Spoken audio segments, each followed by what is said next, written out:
Նիկոլ Փաշինյանը հայտարարում է, որ իր պաշտոնավ մի կողմից ասում է զրոյական կետից եմ սկսել, այսինքն ինչ ա եղել նախկինում ոչ մի կապ չունի, բայց հիմա ասում է այն պահին, որ ես ստանձնել եմ վարչապետությունը, Ղարաբաղը չուներ որպես անկախ պետություն դառնալով որևէ տեսական եւ գործնական հնարավորություն։ Իհան ներկայացնում ենք փաստաթղթեր, որ չէ դա կեղծիք է, սուտ է, նույնիսկ այն թուղթը, որ ինքն է հրապարակել, իրեն հերքում է, ես խոսում եմ Կապանուն 19 թվականի հունվարին հրապարակած փաստաթղթի մասին, որ դու կեղծում ես իրականությունը։ Եվ երկրորդը, ինքը ասում է, դե եթե լավներ անենք, նախ թիվ 1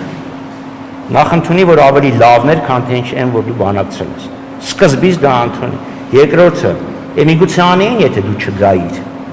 Միգուցե անեին, եթե դու դեռ ընդդիմություն եղած ժամանակ չասեիր ինչ փողզիջում, գնանք էլի երկու շրջան գրավենք, գնանք էլի մի հատ քաղաք գրավենք։ Թող մի հատ անդրադառնա իր վարքագծին։ Եվ հավանաբար 4-րդը, պատկերացրեք, կա մարդու անալոգիայի վրա խոսենք։ Լավ մարդ է, որ ունի առողջական խնդիրներ։ Օրինակ առողջան վերակենում ծունկը ցավում։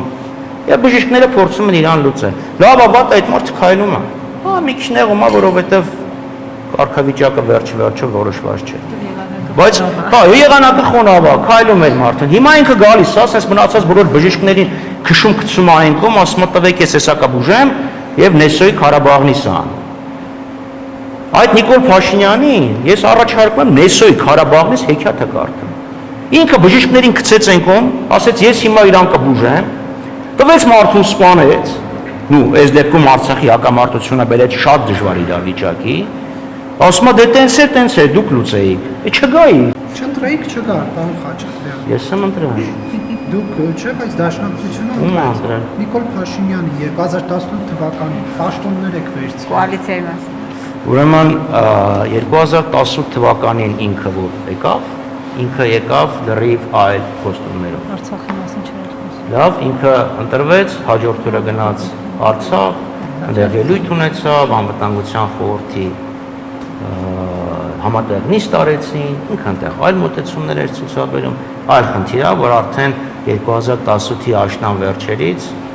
կամ Դուշանբեից իր դիրքորոշումը լրիվ փոխվեց, կամ հրապարակավ ինքը ինչ էր անում, ասում այլ բան է, տակից ինչ էր խոսում, այլ բան է։ Պարոն Խաչատրյան, ԵԱՏՄ-ի հետ կապված ԱՊՀ գագաթնաժողովում այս Պուտին-Փաշինյան այս երկխոսությունը տպավորություններ, որ Փաշինյանը փորձում է այսպես ԵԱՏՄ-ի նշանակությունը